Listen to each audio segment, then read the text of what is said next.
Hello guys, आज चाहिँ म सती गयनीको भिडियो रिएक्सन गर्न गइरहेको छु। आउनुहोस् सबै मिलेर हामी यो भिडियो हेरौँ।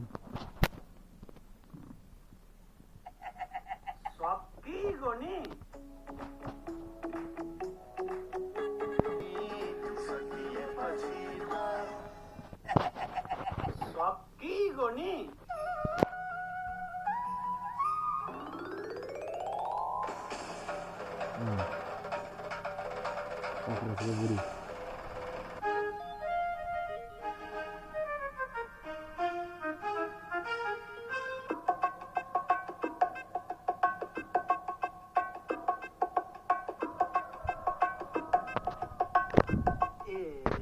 के हुने है अब यहाँबाट हेरौँ। तातो खरानी र एक लोटा चोखो पानी लिएर आउन।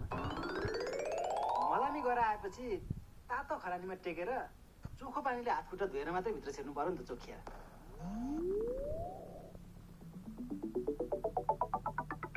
अनि सारी ल्यायो त?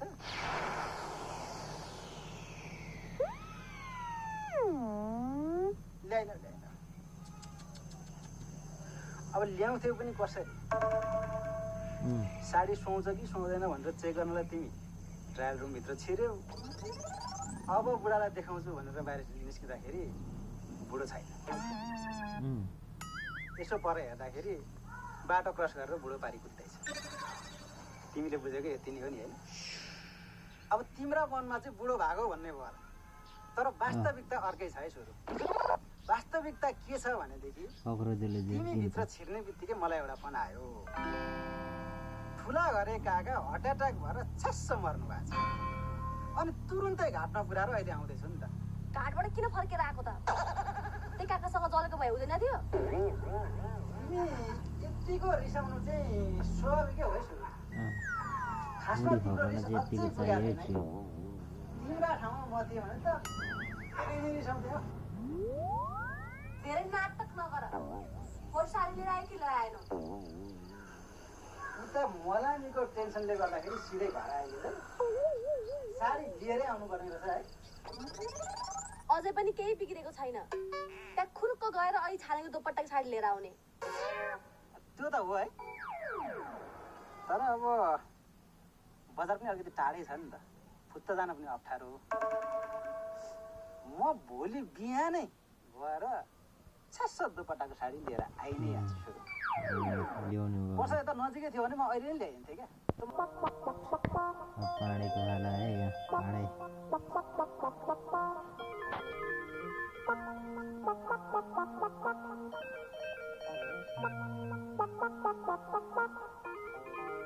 होइन के हालेका छौ मुखमा? बोल्दैनौ त?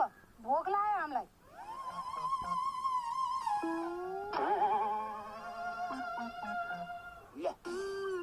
यो ल्वाङ तिनैजनाले बराबर बाँडेर खाने। ए ढोना के बढी खालास नि तैँले फेरि? होइन तिमीलाई के लाग्छ? गर्व लागिराखेको छ नि मलाई त। कमसे कम ल्वाङ त खुवाइराखेको छु होइन? वैज्ञानिकले सबैको औषधि बनाएछन्, यी थेत्तरको औषधि चाहिँ बनाएनन्।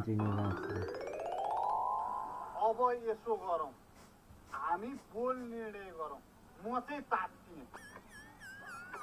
त ढोनाकेको नाकको डाँडी मात्रै बोल्ड हो कि भनेको छ? निर्णय पनि बोल्ड गर्न थालेछ होइन त? मेरा यी टोड्का परेका कानलाई सुना त यो बोल निर्णय। मेरो बोल्ड निर्णय भनेको अब म कमाउँछु, तिमी पनि कमाऊ, काकी तिमी पनि कमाऊ, लुरी तिमी पनि कमाऊ। अब आफू कमाउने आफै खाने। ए बोल्ड नाके, म त तिम्रो बुढी हो नि। मैले मेरो बुढी नभएर तिमी किराना पसलेको बुढी हो भनेको छ र?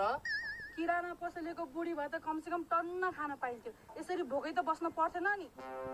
अब पनि टन्न खान पाउँछौ, तर आफै कमाउनु पर्छ। तिमी पनि सहमत छौ नि यो कुरामा काकी? अब सहमत त जनाउनै पर्यो नि। यिनका मात्रै भर पर्दा यी आन्द्रा सुक्ने भए म पनि आफै कमाउँछु, आफै पेट पाल्छु।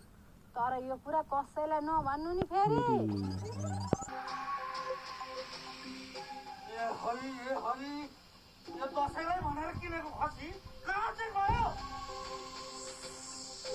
ए भाइ फर्के खोइ मलाई के थाहा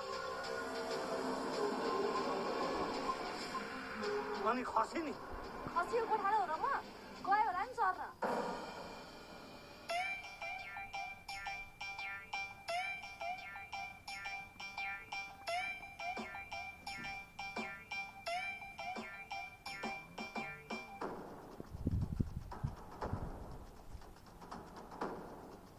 ए बान खसी खोइ ए खसी पखाइ त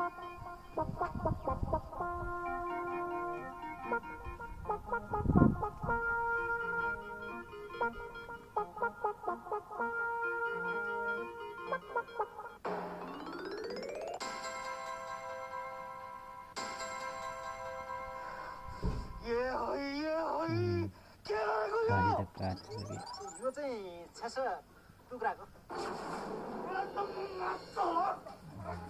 What the